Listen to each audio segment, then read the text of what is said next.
But this is very exciting. Hello, sir. Hello, sir. How are you? Matt, Sarah, how are you? Matt, hey. And we're recording. Right over here. You're going. Yep, it's good to see you. You got this. Dude, you're the skinniest one in the room here. Oh, look at the size of you. I think the UFC needs another light heavyweight. That was a chapter of my life long gone. Oh, man. Good. Plus, I was in shape 40 pounds ago. Yeah? Well, I'll tell you, you look good. And from what I've heard, you know, besides being a major brain, you had some brawn. First of all, you're a big dude in person. I didn't realize he was such a big guy. Yeah, he's a very big. If somebody walked in here, they go, "Who's the UFC fighter?" A former fighter. They'd look at Neil. Yeah. Used to be a wrestler. In my day, yeah, but that was a different day. But undefeated in high school. In high school, true? yeah, I was 10-0 my senior year. Yeah, that's amazing. You ever come close? In fact, to people losing? got upset because one of the matches I didn't pin the guy, and they so they counted that as like a loss. Yeah? I pinned 9 out of the 10. Well, were you guys. bigger than everybody else by a long shot, or No, they can't be because it's a weight class. It's a weight class. So I was 190 pounds. So you were just a ferocious wrestler. Well, I was really flexible. I had good strength. I was taller than almost anyone I wrestled, which meant they had bigger muscles. Yeah. Okay, because if they're the same weight and there's no body fat clearly, so they got to have bigger muscles if they're shorter than I am and weigh the same. So I had to keep them at distance. You know, I had good leverage. I have really long arms. I do an ankle pick, and I can cradle you, and get you and pin you. Because I can wrap my arms around whatever you are, I can wrap my arms around you, and that gives me a grip. But if I get too tight in, and you get these ectomorph guys with these muscles, It's hard to make space. No pun intended. Oh, hard to make space. Sorry. Where's the drum? Where's the band? I know he's very bad with the sound cues. That was a sound effect moment. But it is true with the smaller grapplers. When they're tight on you, it's harder to make. When that they're space. tight, it's like a lock. It's like a Loctite, right? Because they'll get me in there. It's like, oh damn. Have you? Because you're naturally a grappler. I mean, you're talking about your being undefeated in high school. And, Well, that was then. But wait, excuse me. Go ahead. Just to be clear, Sure. Okay? I'm not trying to get you a fight in mixed martial arts. By the end, we're gonna be. Where's the mat? Let's take this outside. No, just to be clear. Yes. When I got to college, then I started wrestling like guys from like Iowa and you felt the difference like in levels? corn-fed guys off the farm that were hauling cows. And I said, "Whoa, this is another league. There's another thing going on here." So I had a losing record until my senior year in Harvard of college. Yeah. Oh, okay. Yeah. So I didn't even know. I guess Harvard has a wrestling team. You always think of Harvard as you don't think of them in doing any physical. What do you think? They're mandy-pansy? What do you think? Just too busy. No, just too busy studying. I mean, I also rode, but I preferred wrestling. And you rode what? I heavyweight eights. Oh wait, R-O-W. R-O-W. Oh, I think it like R-O-D-E. Rowing, to me, I do it in the gym once. It sucks. I can row for 2 minutes. How long, if you're rowing, how long could you row for in a workout when you were in that shape and you were doing that? Oh well, so it's highly aerobic. So if you get it, once you get in a rhythm, you do it for an hour. Typically, actual races take about 6 to 8 minutes, depending on 2,000 meters. Is a Harvard rowing team good? Yeah. Well, their coach for the longest time coached the Olympic team. Oh, he did. Okay. Yeah. Well, think about it. Rowing is like very sort of Ivy League-y, Yeah. And so you get the Ivy League coach to coach the Ivy Leaguers who went to prep school where they rowed. How many schools in the hood have a rowing team? Right. None, basically. So it was kind of an elitist sport in that regard. I don't mean that attitudinally. I just mean it in terms of access to opportunity. And who had opportunities to try it. Exactly. So I did it because it was intriguing. Right. But since I wrestled in high school, I ultimately kept wrestling in college. And I much preferred it because if you lose, you lost. Yeah. You don't blame on anybody else. Yeah. And so what I was saying was, though I was taller, I was quicker than almost any of my opponents. I was quick for my size, so they didn't see that coming. Athletic, right. Did you have any fights growing up? Great question. Yeah, I have completely calm temperament, so no, I'm the only guy I know who never got into any fights, K through 12. Wow, but you got some aggression out though in high school. Like you were physically, you did. So I asked myself if I didn't wrestle as a tandem thing in my life, where would I just be looking to kick somebody's ass?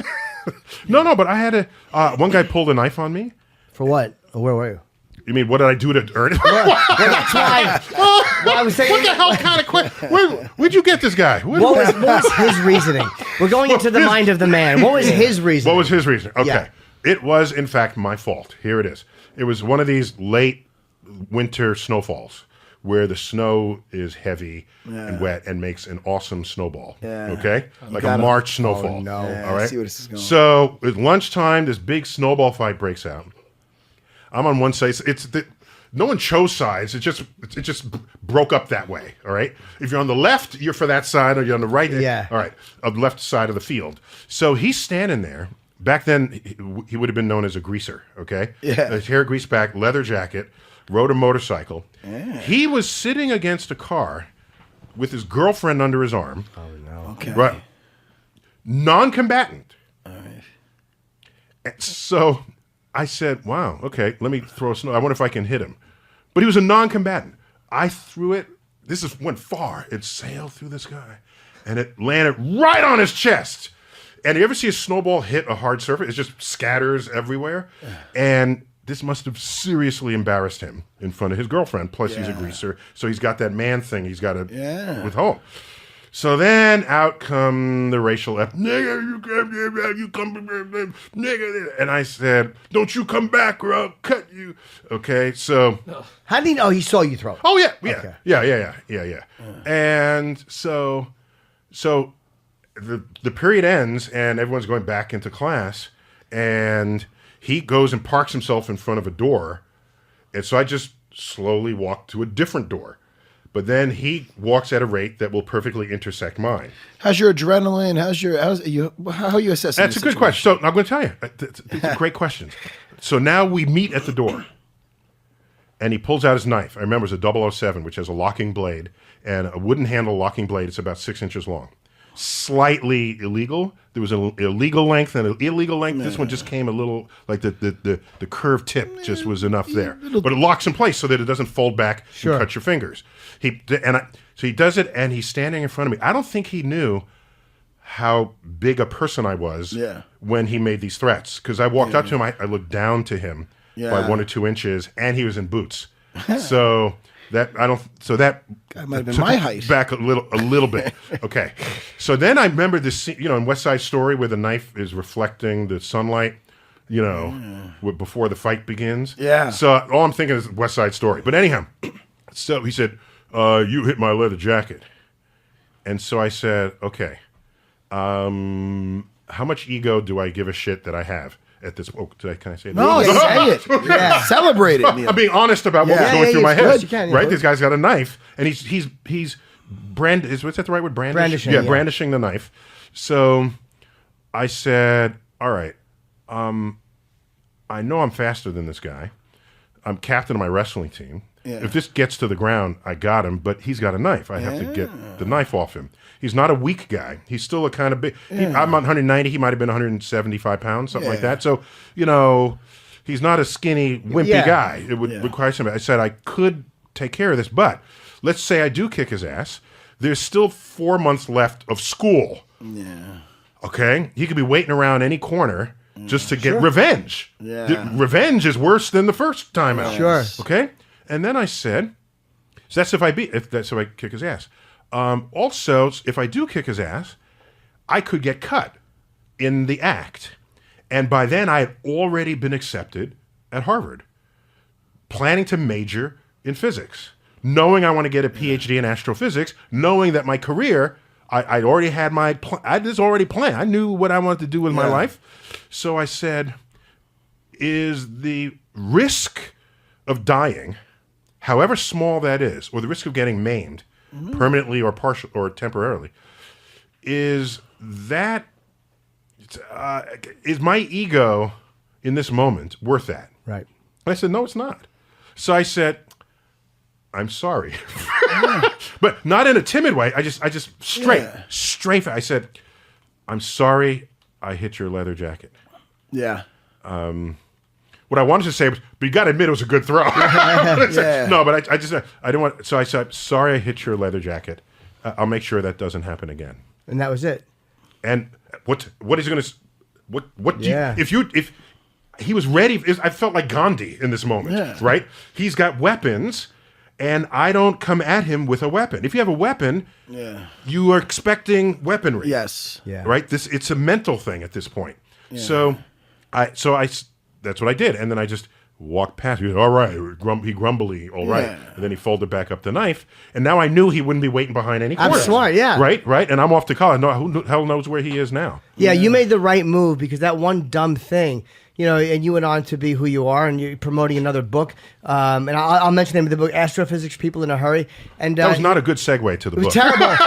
Here's why I did the segue. Who taught you segues in this business? He told me we don't have much time, so I wanted to make sure that your plug did get in there. Okay, the book is great. Thank you. I had another question for you before we even talked about physics. What's this green thing you're drinking here? It's juice, but I'm trying to This is not juice. I don't know what that is. It's a juice-like substance. I should correct myself.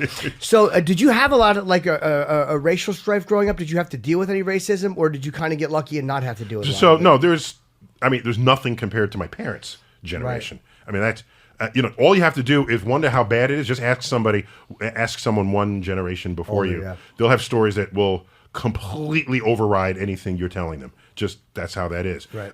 Same with women. If you say, "Oh, it's terrible for women," to ask any woman a generation ago what they put up with, what they had to put up with, what society didn't recognize or accept. So at the time, there was racism, but I was so focused that it was like I didn't care. Because you could, if you cared about every racist moment, you'd be dead. Okay? So you don't. If you have enough drive. I had a fuel tank I care about this universe. I've known it since I was 9. My first visit to the Hayden Planetarium here, I said, I want to be an astrophysicist. I was called by the universe. And I said, I'm coming, universe. Give me a few years. And so in what ways does it manifest? Taxi doesn't pick you up. And it stops for the white person farther down than you, and I'm not small, so don't tell me you didn't notice me, right? And so there's little things like that. Most of these, so back then you'd go to a record store to buy records or CDs. There would always be a security guard following behind me, acting like they're browsing through the thing. And I would go change lanes, and they come change aisles, and so you can track them. So it's the bad part is you have this awareness that society thinks you're a criminal. And I'd walking on the street and people would cross the street to go to the other side, this sort of thing. And that's just a weird way to grow up. Right. It's like your own culture doesn't see you for what you are. They see you for what they fear. And so I said to myself, provided they are not between me and my goal, will just walk around it, climb over it, dig under it. But I'm going to get to the other side with or without them. Right, okay. Yeah. Yes. In one case, I was into big, oversized wristwatches back before digital watches. They had tachometers, time in multiple cities. I was just into timekeeping. By the way, my people invented timekeeping devices, astronomers of yesteryear. They did? Yes. We cared about tracking time, okay? So maybe it's deep in me. I was feeling I was feeling the love through history. So I had this big, and one that I bought from Macy's, the sweep secondhand, no one even knows what that is anymore. The thing that tracks the seconds. Sure. The sweep secondhand fell off inside the crystal of the watch. So I took it to a jeweler, and so I'd like this repaired. And the jeweler said, after a pause, and looked at me, and the jeweler said, I can't touch this. It's a stolen watch. And here I am thinking, wow, I wonder, how did Macy's steal this watch? I'm like, that's how naive I was, because I'm just me. Right? I'm just, why would I think that this whole world thinks I'm a criminal? Yeah. But he's asserting that it's stolen because I am handing them this watch that he judges doesn't belong with me as a 14-year-old black kid growing up in the Bronx.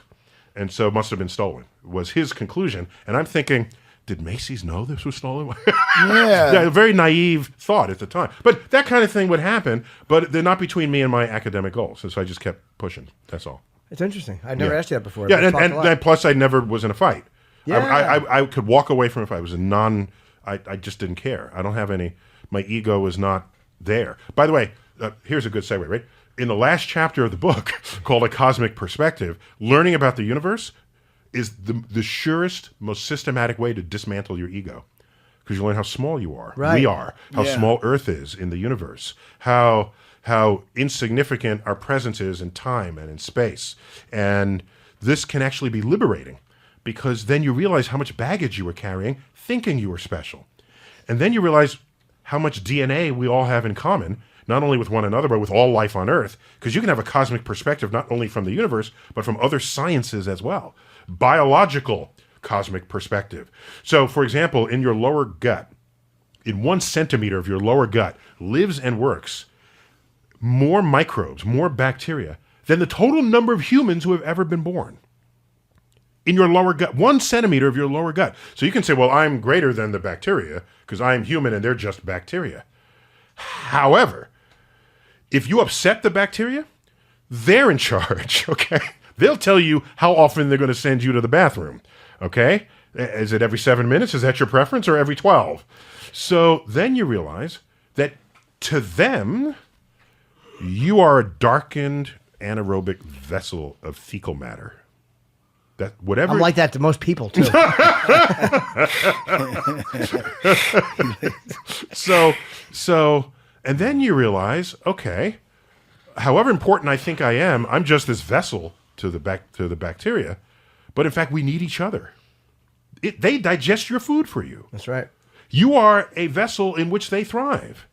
So you're not greater or lesser than they are. We are participants in the same biological entity.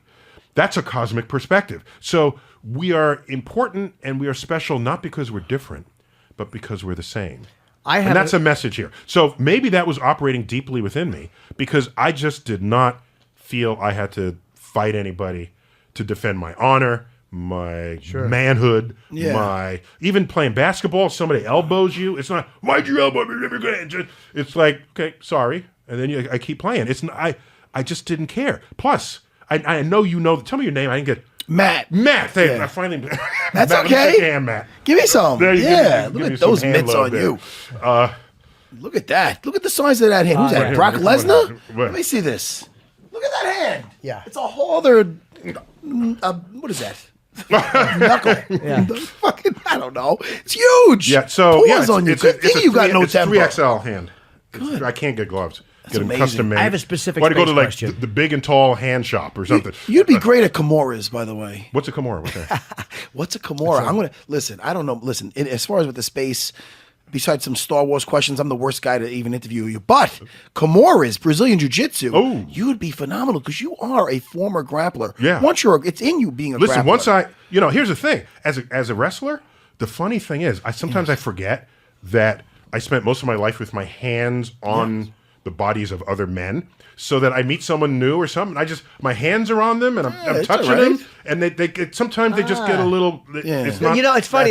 You're a physician. I never even made that connection. You just said that's right because you're a I'm a touchy, but it's okay. You're tactile. It's not uncomfortable. You know tactile. I like that. I'm tactile. You know who's like that? Bernard Hopkins. I've interviewed Bernard a bunch of times, and Bernard will sit like literally 1 inch from me, and he touches. But He's in your space. But it's not an alpha. It's not uncomfortable. Yeah. It doesn't feel menacing. It's just you could tell that's his comfortable way of communicating. Yeah. I have a very specific question before I forget. I know I'm going What's to that? forget it. We've talked a lot, you and I, about time traveling faster than the speed of light. Where's the segue to that? There's none. You're just a non-segue guy. I really am. That was my nickname in high school. Non-segue. Yes. Well, it was lack of erections, but I said segues. So it was traveling. At the I saw speed- his potty mouth Netflix special. Oh, did you see it? Oh man! And you still as came potty here mouth knowing- as it is. Yeah, I said, dirty. should I really go to his show after this? Yeah, so you're not surprised by But you knew me anything. before that, so you know that I'm a sweet boy. Yeah, he was sweet until I saw his Netflix special. Yeah, now you know a lot more about me. Traveling the speed of light is fastest speed in the universe. Yes, correct. We can never achieve the speed of light. Not but, with material. Light can go the speed of light, Right. but not material objects. Right. But when expanding during the Big Bang, the universe did travel faster than the speed of light. Yeah, it when expanded expanding. faster than- yeah. So how is that possible? And is It's a great question. That means you're paying attention to the book. It was amazing, and I also had a big issue with the Big Bang. I didn't necessarily believe it, but I wanted to know about. Wait. So did you see the opening quote? The universe is under no obligation to make sense Makes sense to you, yes, and you're right. So the fact that you go through and say, I don't believe this, the universe really doesn't care. No, fair enough. But I mean, like, say we were expanding into something that is the same material that our known universe is. How was it able to expand faster than the speed of light? Because nothing in our space is moving through that space faster than light. The fabric of the space itself is expanding, and there's no law of physics that prevents that. There's not. Okay, so there's no law, but there's no That's way. how we can have galaxies in the distant future universe when dark energy overruns everything and it accelerates our expansion. You can take galaxies and accelerate them beyond our horizon out of view. So all the galaxies of the night sky will ultimately be no longer visible to any of us. And that's the source of all of our cosmology. So if we don't have good records that survive into post-apocalyptic civilizations, they will have no idea that the universe ever even had a past. Really? And they'll try to theorize what is going on in the universe, but they will not get the right answer because their repository of data will be incomplete, hopelessly incomplete. And I lose sleep over the possibility that everything we're doing in this universe, trying to piece it together like this jigsaw puzzle, where we don't even have what the thing should look like, right? We're just seeing that the pieces fit and how they fit. I lay awake at night wondering whether we suffer from the same challenge. Is there some chapter of our today's book of cosmology that has been ripped from us that only a prior generation would know anything about? But there are no records passed on to us. And here we are trying to figure out the universe, but in fact, without that chapter, it might damn well be impossible. When the universe is expanding. Oh, there's almonds over there. Can I get some almonds? Sure can, sir. When the universe is expanding. Yeah. So, we look around, we see stars everywhere, we see galaxies everywhere. Let's just say, for the sake of argument, you're in one of the earlier developments of a planet, and you're in the forefront of the expansion, and you're constantly expanding, and you're on the edge of the expansion. So how come you're not able to look back this way and see the universe, and then look ahead and just see pitch black because nothing has expanded that far? Oh, because everyone thinks they're in the center of the expansion. But say you're on the edge of it. Well, so if you're on the edge, how come you can't? Watch, ready? Watch. So here I am. I'm a ship at sea. Okay. Now I see a ship on my horizon at the edge. Go to that ship. They have another horizon beyond them. Everybody has a horizon, even if you're on the edge of somebody else's horizon. But so they're on your edge, but they're not on their own edge. But if you're on the edge of the universe's expansion, no, it's expanding in a higher dimension than that. So there is no edge. There's not. Is there an edge of Earth's surface? No. You know to not even ask that question. There's not. You're not a flat earther, are you, Jimmy? I'm not. Jimmy, No. the latest craze. That has to be something new, right? I heard an interesting solution to the flat Earth problem. What's ready? that? Someone said maybe Earth is flat, Okay. but just on 6 sides, and it's actually a cube. Oh, there you go. So it's kind of like a sphere because it's you can go all around it. There's a bottom, a side, right? There's Australia, right? But in any given side, it's actually flat. And I thought, wow, that's an interesting way to reconcile the thoughts of scientifically illiterate people. Yes. I tried it. Matt, was it? Why are we talking about the universe? I'm on UFC. Can we talk fights here? I was going to get to that. That's about something. the Comoras. Did you save time for him to come at me? No. I just had a space question before, but you answered it. You compete? What do you? No. Listen, I own a couple jiu-jitsu schools. Cool. I won You're a the jiu-jitsu guy. Yeah. So you know Sam Harris does jiu-jitsu. He's a very famous atheist guy, public intellectual. Look him up, Sam Harris. I sure will. Mm-hmm. No, and now I still stay in shape. I stay in shape. Well, rounds of shape, but I do. What shape is the shape you're staying in? That was good. That was good. Thank you, Neil. Are you a pear-shaped oblate spheroid? I was going to say you should try Brazilian jiu-jitsu. I mean, listen, you're busy looking up, different galaxies. Let me tell you what happened.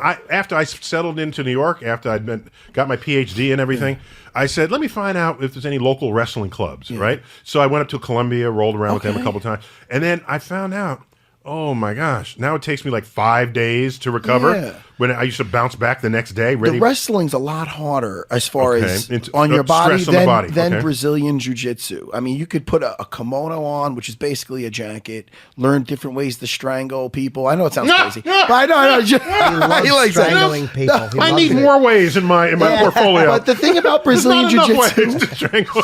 It's not as explosive, and you don't have to use as much strength. It's based on leverage and technique and timing, and it's really scientific. I mean, you would love it. And instead of like the wrestling, the goal is to have somebody pinned on their back, shoulders pinned on the back. I mean, it just gets started. You learn different ways how to maneuver your opponent and reverse him, submit him from all being on your back, based all on So do you leverage win and in a technique. submission? Is that how that works? Oh yes, you win in a submission, or if you're not getting a submission, you're getting a dominating position, which is best for a real scenario, a real fight. Okay. Mount position, back with the hooks in, controlling So then they can't do somebody. anything. They can't yeah, mount. controlling somebody, and it's just such a again, it's such a beautiful art. And being a brain and being a guy your size, you would probably really love it. So I can tell you an incident. So I was in, I gave a series of talks these last couple of weeks, book talks mostly. Yeah.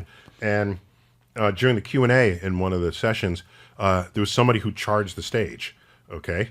And so the security came out and Crazy a flat slender earther? guy. Yeah, no. So he was sure he knew the answer to the universe. Ask me how the universe works. I know.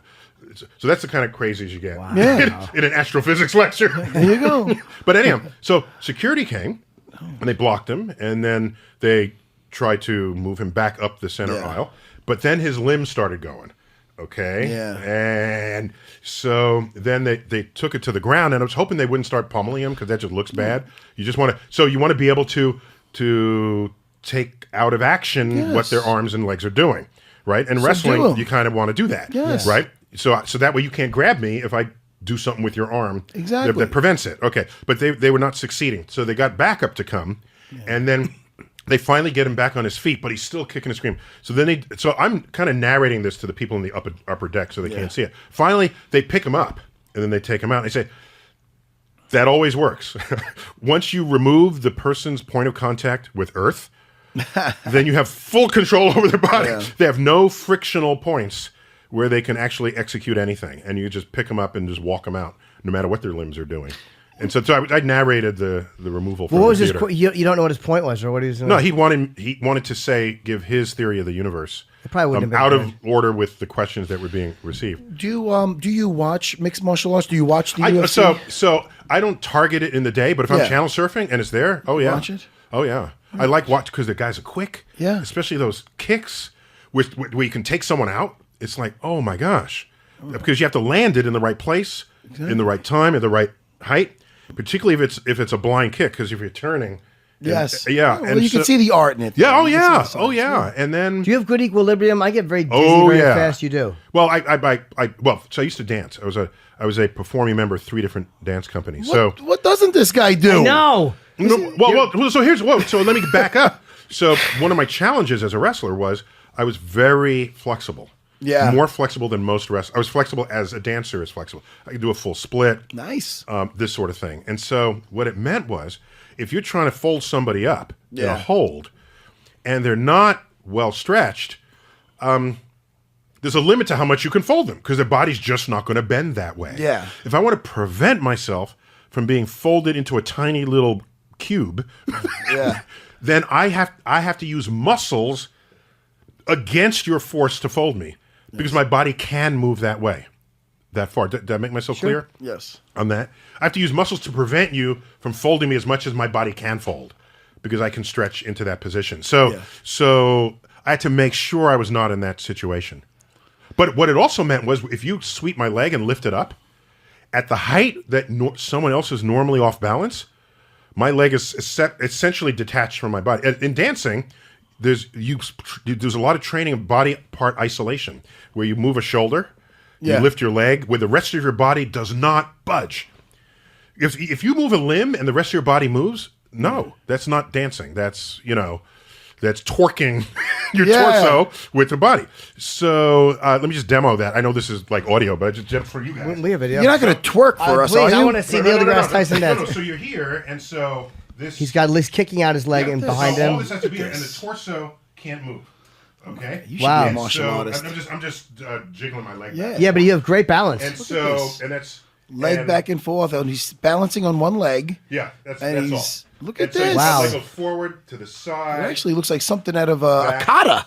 Yeah, Not a he's Karate What Kid. amazing balance. Yeah. So yes, I had balance. So guys would try to sweep my leg and presume, I think generally accurately, that it would take another person off balance. Yeah. And my leg would just move. Balance is so much. And they so could important. not take And the my torso flexibility. off balance. Yeah. Because the leg was just swirling around. What kind of dancing was it? So that it you did? made wrestling. I had to invent new ways to compete. as a wrestler. What kind of dance? I'm not a good dancer. I mean, people look at me, they think I'm limber. Of course. I love his laugh. That's the first thing I think of. Yeah. Jim, this guy belongs on a ballet stage. Yeah. What kind was it? Ballet? So Lynn Swan took ballet from the Pittsburgh Steelers. I remember in the day. Yeah. You're not that old. I'm 48. I'll be 49 in July. Is that right? Yeah. Oh, you look like a kid. Thank you. Oh, let me pinch your cheek. Please. Oh, that's good. Come on. You too. Oh my gosh. So I remember. Who was? ballet? And plus, it wasn't just that. Who's the guy with the folks in the Midwest? The famous football team from the small town. The Hoosiers? Packers. The Green Bay Packers. Their coach was it Vince Lombardi, right? Yep. So wasn't he the one that had them do the ballet steps? Oh, I don't know. It might have been. Yeah. One of them introduced sort of ballet step movement, and then it became kind of standard. That was your dancing was ballet? Oh, so I had basic ballet training for sort of a general performing sort of stage Broadway dance type troupe.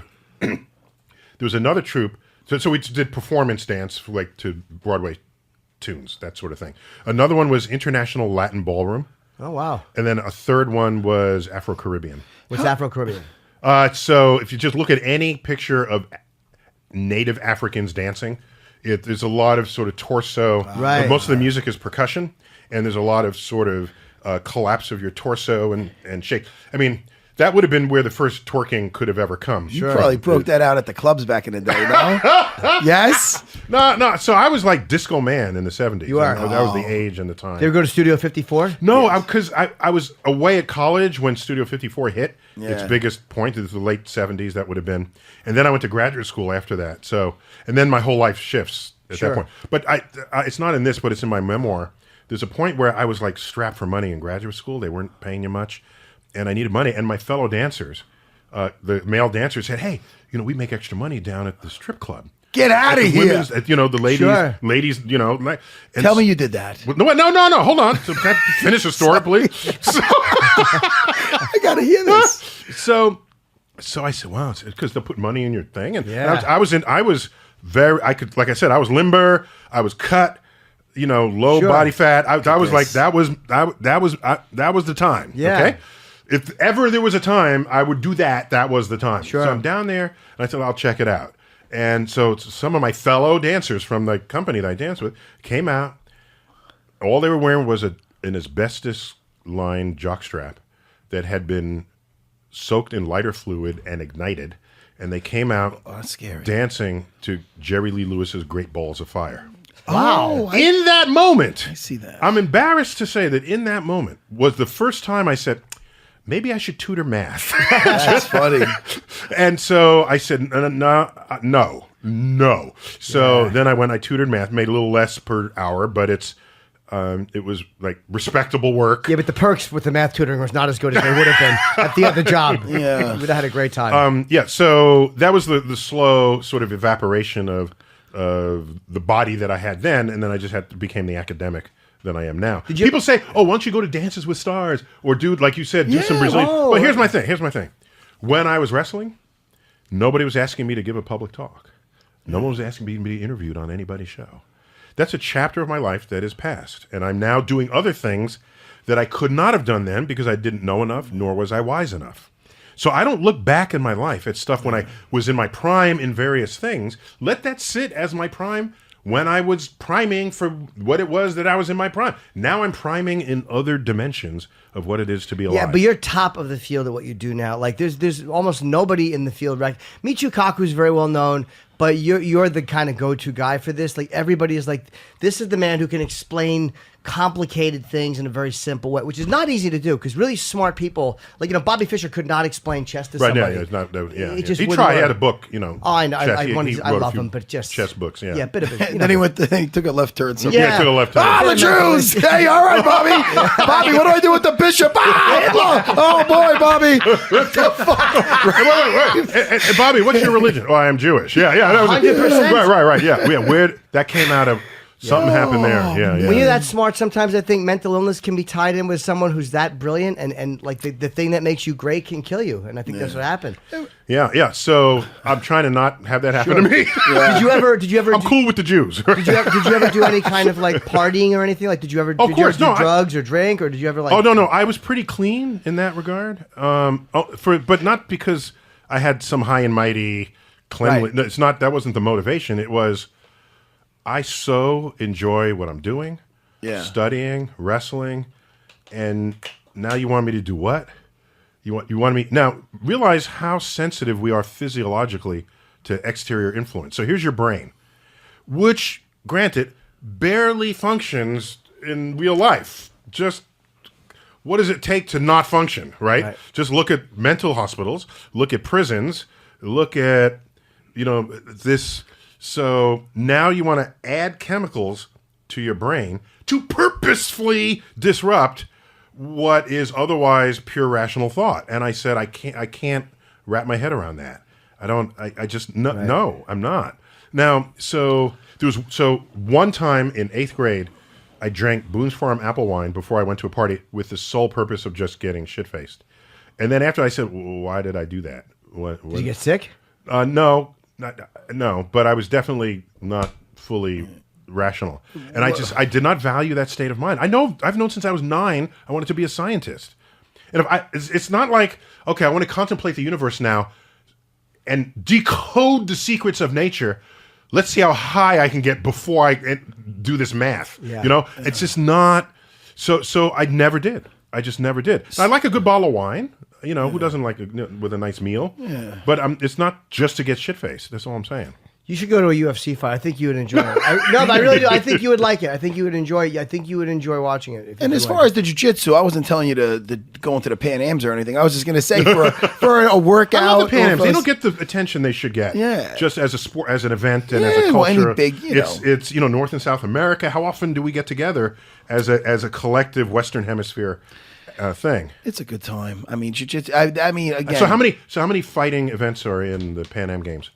Well, I specifically, I was just talking about the Brazilian Jiu-Jitsu Pan American Games, which I won in 1999. But that's not the point. Excellent. Talk about a segue, Neil. Yes. Is it a trophy, a medal? I got a gold medal as a purple belt. I was so happy. I beat all Brazilians. Where was it? But was it in Brazil? It was in Miami, actually. Oh, okay. You know why? I remember in Brazil, that would have been a little harder. I won in Brazil. There would have been guys waiting for you at the exit. I definitely don't want to be that guy. But I won the next year as a brown belt in Brazil in the World Championship. You did. But it doesn't all come back to me. Wait. Why? I want to hear. So why does the belt matter if you win or don't win? That wasn't a belt. No, I had a belt. That was in Brazilian Jiu-Jitsu. I won. Oh, you compete at belt levels? Well, yes, in Brazilian Jiu-Jitsu, yes. In mixed martial arts, no. No, it's whatever totally you got, different. Pull it out of you. Mixed martial arts, yeah. I won that UFC championship too, but that's a whole different. That's another podcast. Well, nobody wants to hear about me. I don't have to come here to talk about astrophysics. Yeah. Listen, I'm very impressed with the fact that you were quite the wrestler, and I would love one day. Listen, I know you're busy. You want to roll around one day? Well, I would love to show you some jiu-jitsu. I'm not picking a fight, Neil. You're a big guy. You're a big guy, and I got a reputation. I don't need to get strangled by you. All right. But I would love to show you some things, just the art of it, and you'd be like, oh, I see how this works. I don't have to use a lot of strength. It's all leverage technique and the cosmos. So if he gets me started and I go home and do some calculations, he would love it. Then come back. He'll come back and show me how to get the arm lock better. Bring it on. It'd be listen. It's great for the body and mind. Did you stay without injury? How were you on that? I'm pretty good. Mm-hmm. I mean, knees and I never had a major surgery besides something that. I had some kind of. I had something called. I'm going to mess up the word for it. Thoracic outlet syndrome or something, where I had my artery was getting pushed together by my first rib and my collarbone. Would had to remove my first rib out up here. Actually, did they make that has nothing to do with my work, my training. Did they make a woman out of that rib? No. That would have been so biblical. And it didn't give me any perks as far as what I heard. What happened with Marilyn Manson. I made a couple out of warm liver, but where are we going with this? I'm just happy Neil's here. This is fascinating. I've warned your listeners in case they haven't seen your Netflix special. Oh, they know I'm awful. If they want to retain their high level of respect for you. I don't think that level of respect is very high, to be honest. We have to wrap up with you. That's coming from Neil's people. We got to. Oh no, I got to think. Yeah, okay. That's not coming from us. I love you. One of my favorite people.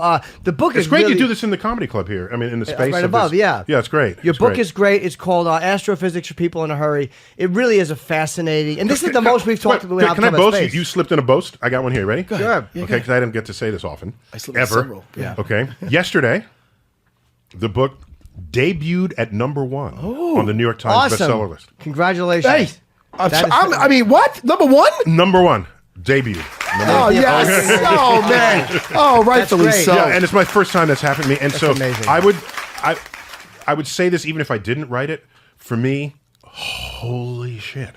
There's a science book at #1, right, on the nonfiction bestsellers, ahead of the celebrity tell-alls, the political books. So there's a real appetite out there that I'm delighted to be a servant of. So, are you doing any book signings? Or have you done the ones already? yeah, I mean, I did these cities, and now I'm just tired. And I just want to go to sleep. Okay, well, the book will speak for itself. What I've read of it, it's great. Yeah. It's really easy to read, and it just talks about the Big Bang and all this fascinating stuff. And you're just an interesting guy. This was fun. Thank you for coming. A lot of fun. Thanks. Always Thanks. Yeah, Neil. And we'll find you. You know, you invite me back. We'll, you know. Yes. Anytime. I don't know if I can still rock a singlet, but No, I'm going to get you a kimono on me. My the kimono treat. covers the belly. Oh no, that's good. I love that. I don't train without that thing. Let's get a picture before he gets Yeah, out. we'll do that. take a quick break, and we'll be right back. Thank you. Neil Yeah, deGrasse thanks for Tyson. having me on Thank on the you, show. Neil. You're listening to UFC Unfiltered with Jim Norton and Matt Serra. Now we are back. We took a quick break. We said we were going to take a quick break because we were getting the wrap up because Neil deGrasse Tyson had other places to go. By the way, very, very great interview with him because we talked about a lot of things. Normally it's just astrophysics, which is fine. Yeah. But he wanted to talk about growing up and who knew he was almost a stripper, that racial incident. Like, it's so interesting. But here's what's really interesting. After it's over, That was great. Neil deGrasse Tyson and Matt Serra, I want to say, was it for 7 or 8 minutes? Oh, easily, yeah.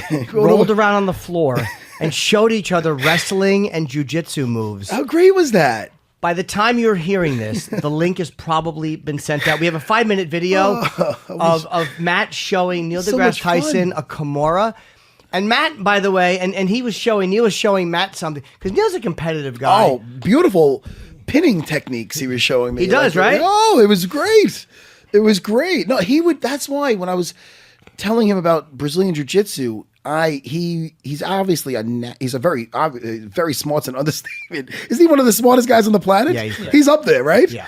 So I mean, with that brain and being a natural grappler. I mean, look at what he was showing us with his balance and talking about him back in the day. It's in him. He would be amazing in jiu-jitsu. I could tell you right now. The way he was just, and then when we were going over, like I was showing him the Kimura after he was showing me a couple of his pinning techniques, he was loving it. You could see because when he was going to manipulate the balance, well, like I feel like I could just I'll do this, and then he sees the leverage and the technique.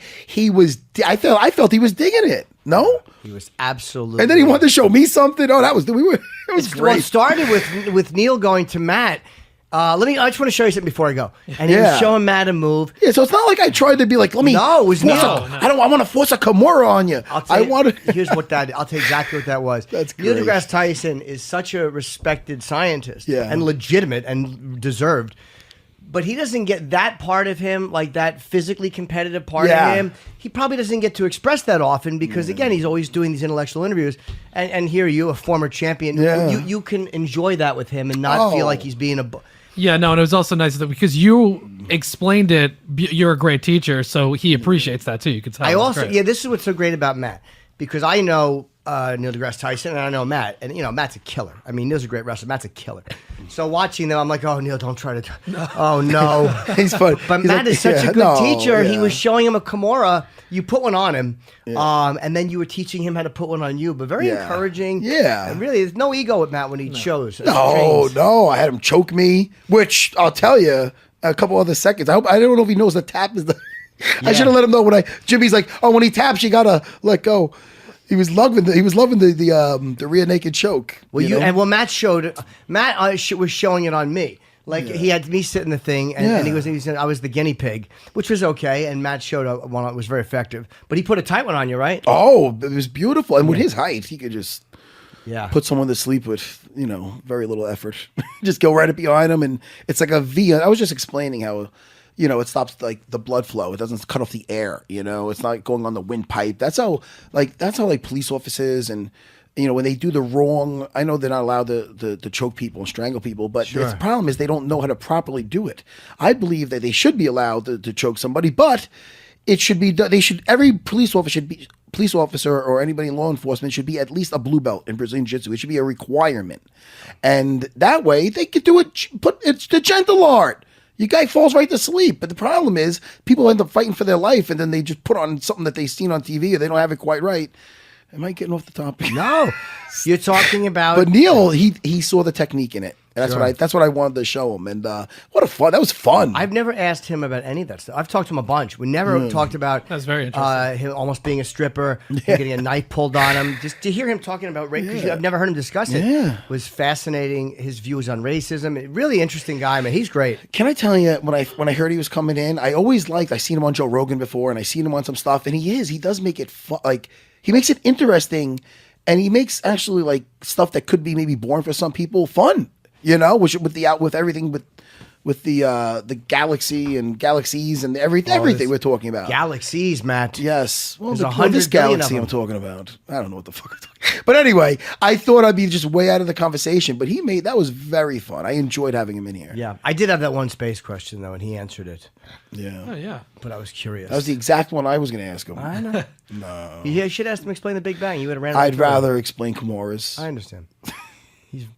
And him show me his cradles. That was fun to watch. We have 5 minutes of video. I can't wait to see some of that. I can't wait to send some of this out. Yeah. But I'm going to. And he was catching on quick because I put it on him, but I did not use you to show him how to set up that Kimura. No, we're going to play. So it takes a little bit. And I showed him a variation of a Kimura that I really been killing with lately, like when I'm on side control. People will say, and I invite the guy up, and then I do basically a sit-through. I call it a sit-through Kimura. I sit through, and I find the arm right there. And what happens is it takes the other arm out of the equation, so I have my 2 arms to your 1, and it's easy to get behind the back. And I think he was digging it. I really do. I think he was enjoying it because he felt it, I think that's a great picture to tweet. Fucking, look at that. Oh, the best, he's got me face down. He's on top of me. He got both my wrists. Like, hey, by the way, Neil, nice to meet you. I met him literally 20 minutes ago. But we will hug him when it was over. That was fun. That was fun, one of my probably my favorite interview I've ever done with him. And I guess, listen, man, that was a great one. I'm seeing you, a couple days, and then I go to Europe. Wow. So I'm going to send this video by the time you're hearing this. Yes. The video, I'm sure, is up somewhere. Yeah. We're actually going to ask Dana to retweet this, folks. I think it's really funny, and I think Neil will. I think that was a good time. I was so great. We should send yours too, right? Yeah, I was on a different angle, but yeah, we got. Maybe we can combine the two. Is there anybody at UFC that could combine the two? Yeah, I'm going to send it to everybody. They're gonna have it. Yeah. What a good time, man. Yeah. Because I'm Matt's funny line. Nice to meet you, Neil. Was very funny. Do I have that here? Oh, I forgot you were taping. Oh no, that's funny. All right. Yeah, man. All right. What, you got it on there? I'm pretty sure I do. Well, send me that too, because people are going to want to.